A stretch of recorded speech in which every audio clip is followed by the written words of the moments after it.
Good morning everyone.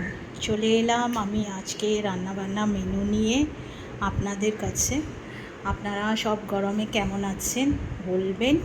এইবার চলে আসি আপনাদের এক এক করে আমি আমার রান্না দেখাচ্ছি। অ্যাকচুয়ালি ফ্রেন্ডস, প্রবলেমটা এইটাই, রোজ মনে হয় যে কী রান্না বান্না করব, ভাবনা চিন্তা করতে হয়, ভালো লাগে না। তাই কালকে আমার হাজব্যান্ডকে বললাম যে বাইরের খাবার তো আমি খাবো না, তাই এবার আমি আজকে চাইনিজ বানাবো বাড়িতে। রাতে তুমি আজকে এসে চাইনিজই খাবে। উনি বললো যে ঠিক আছে। তো আজকে আমি চাইনিজই বানিয়েছি। আর আমার মেনু লিস্টে, চাইনিজ মেনু লিস্টে হচ্ছে mixed fried rice and fish fry,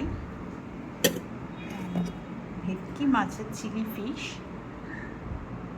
and এখানে হচ্ছে ডিম আলু কষা। অ্যাকচুয়ালি ডিম আলু কষা আমি জানি চাইনিজ মেনুতে পড়ে না, কিন্তু তাও একটু ভালো লাগবে, তাই জন্য এই রান্নাবান্না আজকে করেছি। আর আমার ব্রেকফাস্টে হচ্ছে হেলদি ব্রেকফাস্ট, পোট্যাটো, ভেজিটেবলস, সমস্ত কর্ন দিয়ে একটা পরোটা বানানো হয়েছে।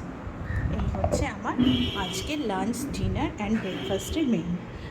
হ্যাঁ, বলাই তো হলো না, কে কোথায় থেকে দেখছেন আমার ভিডিও প্লিজ জানাবেন, আর আমার ভিডিওতে কমেন্টস করবেন, আর আপনাদের কী রান্নাবান্না হয়েছে আপনারাও দেখাবেন, জানাবেন। Thank you everyone.